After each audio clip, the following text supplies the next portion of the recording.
Hey guys, Jay here. Welcome to Eons of Battle. 10th edition is right around the corner and we have access to the Space Marine indexes. And I am really excited. It's a good time to be a Space Marine player, and I want to talk about the Space Marine units that have got me really excited, the Space Marine units that I'm kind of sad to see how they changed them, and at the very end I'll go through why it's a really good time to be a Black Templar player. The first thing I looked for in the Space Marine index was the good old-fashioned Tactical Marine squad, because we know that the TAC squad's days are numbered, and I just wanted to see, did Games Workshop just basically make them on par with Primaris and just keep them around? Because if you get rid of the Tactical Marine, you also have to get rid of basically all of the old vehicles, all of the old bikes, all the other special things. You basically just have to say it's the end of the old Squatty Marine and just make it only Primaris. And so the TAC Marine squad is still around and they're basically unchanged. However, there's two major changes that kinda kill them. And it's that they must be taken in a 10-man squad and they cannot be combat squatted during the game like they used to be able to.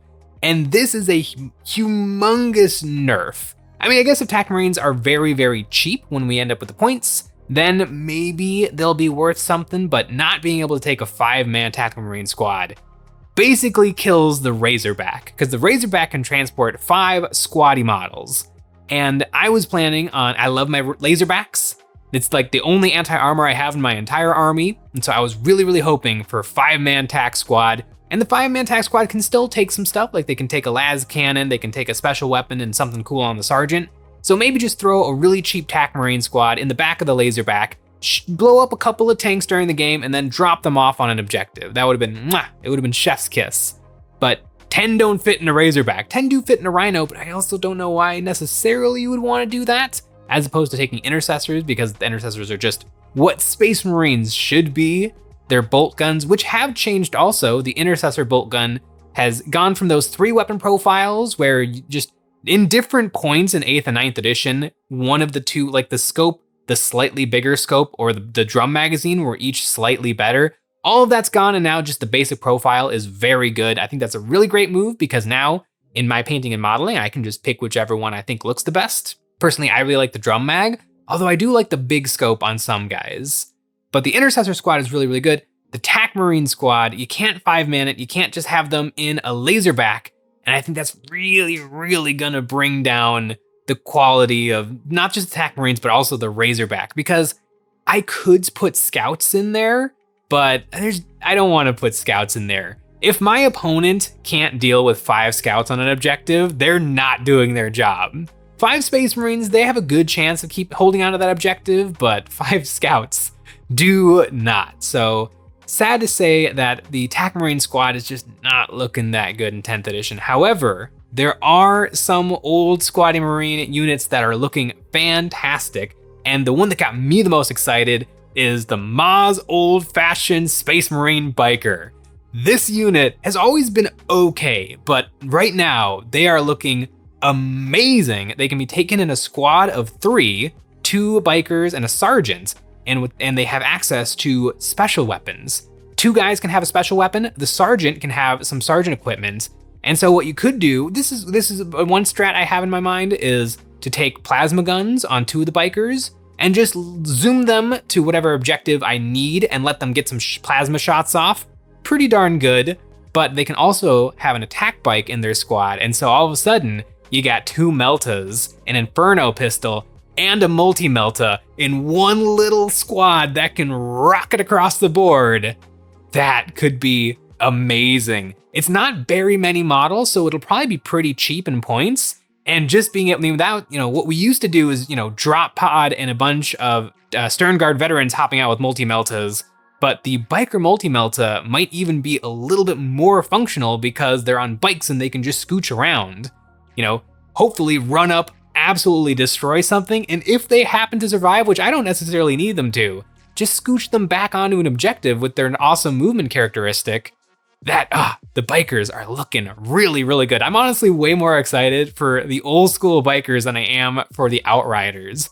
The Outriders are fine, they seem to be a little bit more close combat focused, but the old bikers, I have a lot of them. They need to be rebased, they need a lot of TLC, a lot of love, but I'm excited to get a couple of old bike squads up and running. And speaking of old things that look kind of exciting, The old Whirlwind, that model that absolutely nobody took ever, is looking like it might be the best thing in the codex in a way. It has indirect fire on its main gun, the Whirlwind missile launcher, and it can reach out to 72 inches, which basically means anything on the board it can shoot at immediately, unless you're playing like Onslaught with the 90-inch board. But even then, your target is going to be within 72 inches. So you can just pick something and shoot at it. A little extra spicy. I mean, that's always kind of been a thing, indirect fire in Warhammer 40k. But now the Whirlwind can take a pet land speeder, the classic little old land speeder with a one heavy bolter on it. That unit can go and kind of target other things, and that will give the Whirlwind's indirect cannon a 2-up to hit. And yeah, I love it. I love it being good, but I can already see the Seans of the world being like, well, I'm going to take 3 Whirlwinds, because this is something that could very easily be moderated by just playing a friendly game and kind of limiting yourself and being like, ooh, I'm going to take 1 Whirlwind and I'm going to pop that 1 unit, and then your opponent does a little counterplay. Well, maybe I'll take some Inceptors and I'll drop them in with my plasma gun. Even if I don't blow you up with plasma guns, then I can just charge you and now you're stuck with me. You know, you can do a little back and forth and it kind of creates this really tactical synergy. But if your opponent's like, I'm going to take 3 Whirlwinds and I'm just going to be dropping hits on whatever I want all game long, they're going to park way in my backfield, I guess points could turn this off, but I have a hard time believing the Whirlwind is going to be monstrously expensive. So yeah, the Whirlwind plus the little land speeder has got me a little bit worried. It does look fun and interesting, but I feel like it could really easily become the who can take the most indirect guns game, instead of just a beautiful back and forth of, you know, so this thing is good, but that thing can turn it off. I have this opportunity over here, but you can turn that off over there. And so, I like the Whirlwind. I don't have one. I don't know if I'm gonna get one. It feels a little against my Black Templar instincts. Actually, in fact, I don't think the Whirlwind was originally allowed to be taken by Black Templar teams because we don't shoot guns. We go in there and we sword chop things to the head. But another unit that I was very surprised to see in this codex, because it sort of doesn't exist, is the Ancient in Terminator armor. This is not a model that Games Workshop sells, but it is a model that they have once sold. And there's a couple of those, but this one is the weirdest one because it was available in Space Marine Hero Series 2, the blind boxes that were available here and there from some retailers. One of those, I think like the rarest, most valuable one, was the Terminator with a banner.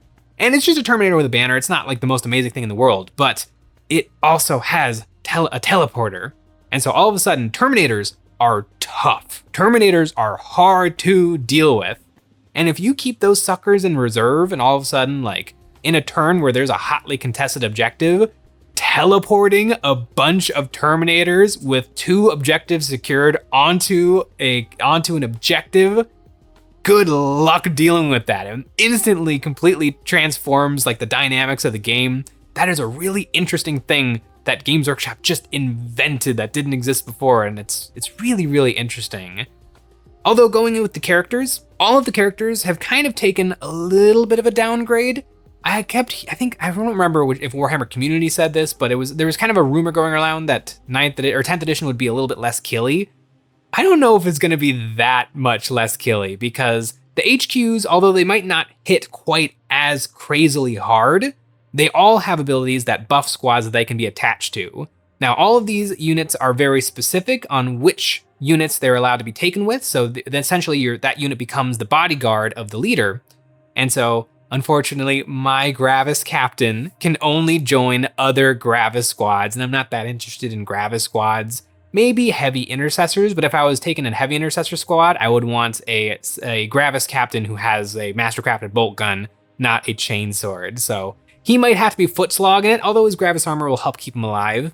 And so there's some specific plays there, but another unit that got me really excited was the Apothecary.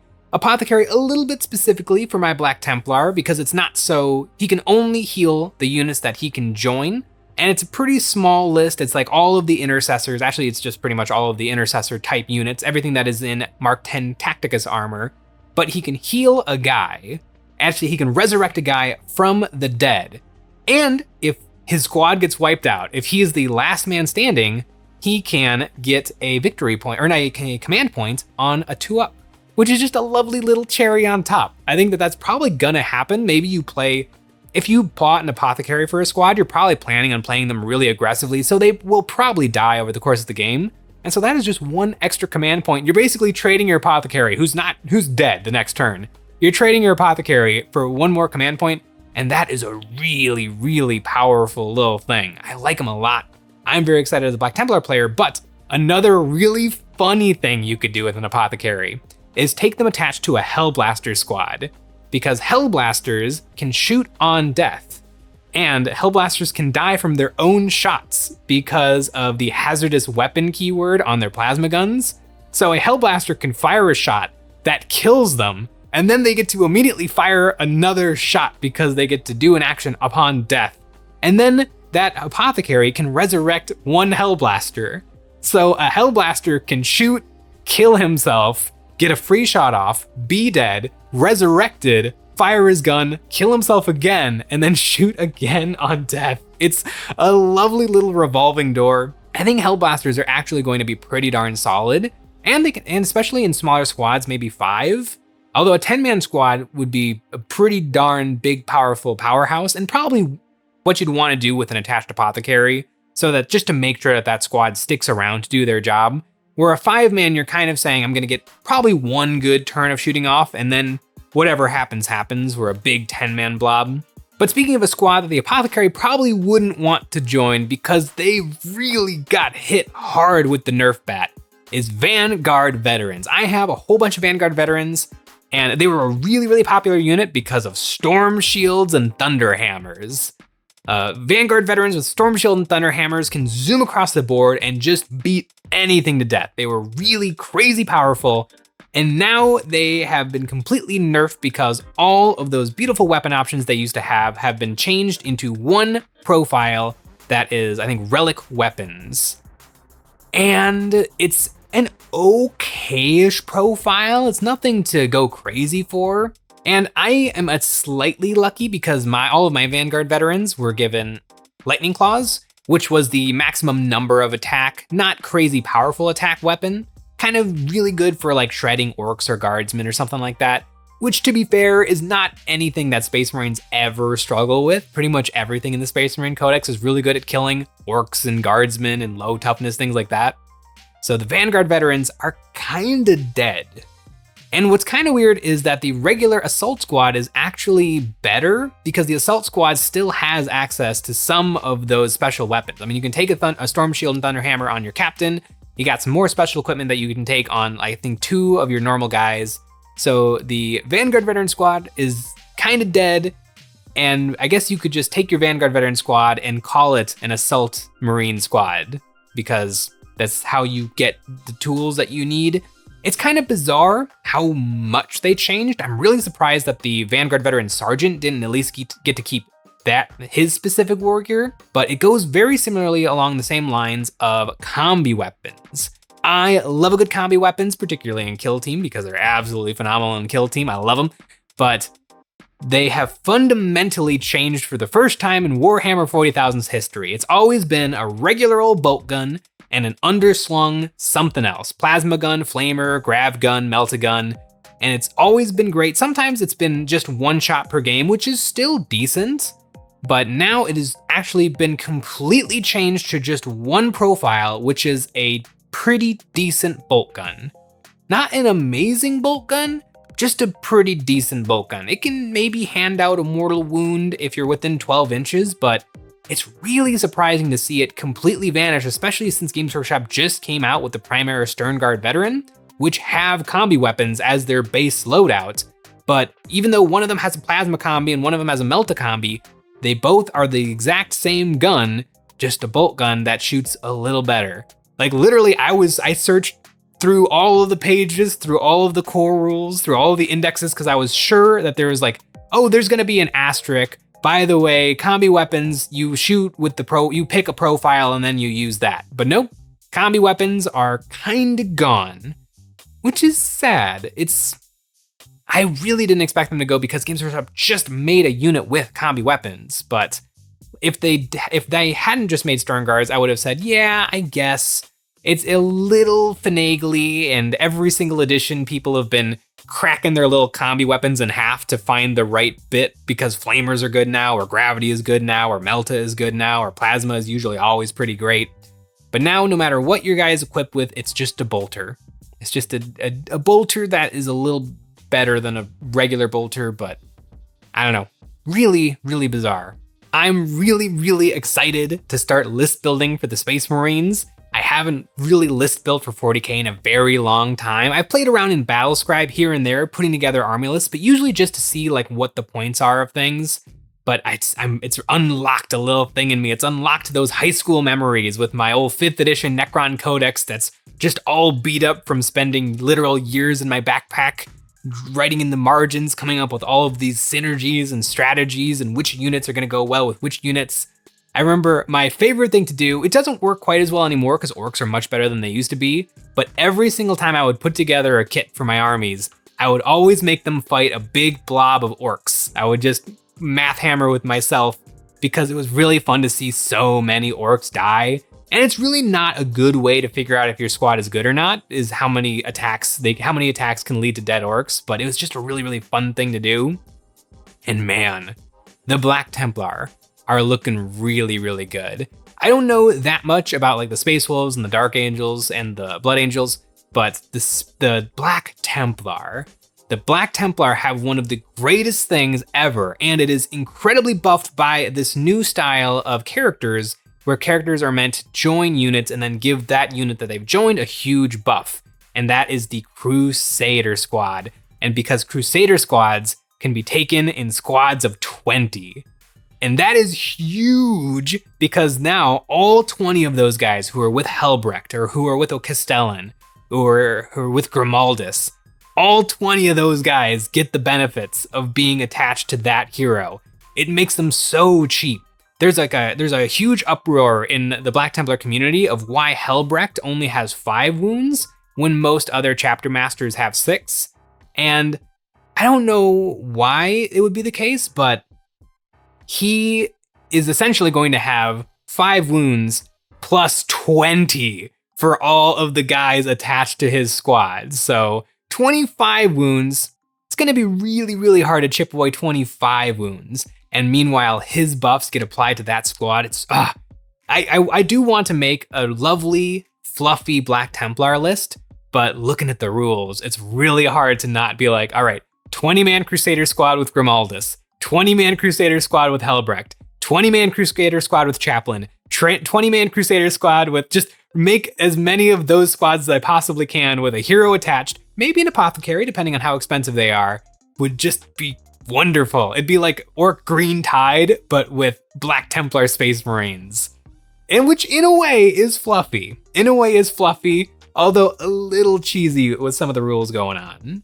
One combo I'm really excited for is Grimaldus with a Crusader Squad, because number one, he adds a buff to the squad, but then he also gets to have his chapter tactics, and then he can and then with a command point, I can add another litany for my Black Templar, and all of a sudden I can have a 20-man Crusader Squad with lethal hits and sustained hits. And so all of a sudden I'm rolling for 87 attacks or like 88 attacks that are critting on 5-ups.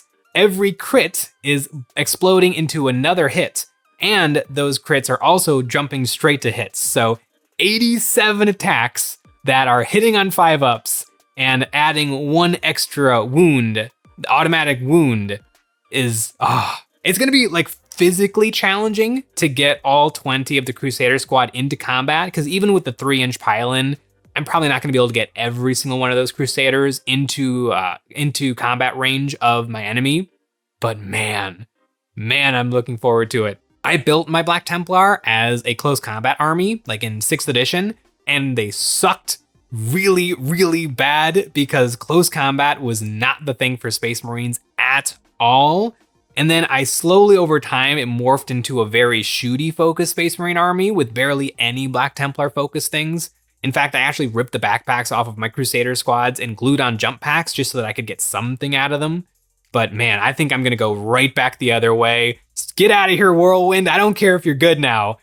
So many, every single Black Templar I can get that has a power sword or a chain sword it's just gonna be a sea. It's just gonna be a sea of dudes charging Nick and Sean and just wrecking. I'm so excited for the Black Templar. Actually, one thing that has peeved off tons and tons of Black Templar players, the internet wide, is Blade Guard veterans. Now, Black Templar have access to Sword Brethren, which are very similar to the exact same thing. It's basically a little bit of a better Space Marine with a power weapon. And the Blade Guard veterans have the shields, and historically the Blade Guard veteran have been the bodyguards of most leaders. And now, unfortunately, well, sort of unfortunately, I like the Sword Brethren better. But the Blade Guard veteran, everybody was really excited to have the Blade Guard veteran attached to Grimaldus or attached to Helbrecht. And now you can't do that. It's just part of the explanation of which units different heroes can join. They can't do it with the Blade Guard veteran. They have to do it with the Sword Brethren if you want. And so a lot of people bought a crazy number of Blade Guard veteran because they were so good. Although they were so good before, I feel like the Sword Brethren have been brought up in power a little bit to where they're almost matched. Really, the only thing you're missing out on is the Storm Shield for the extra protection.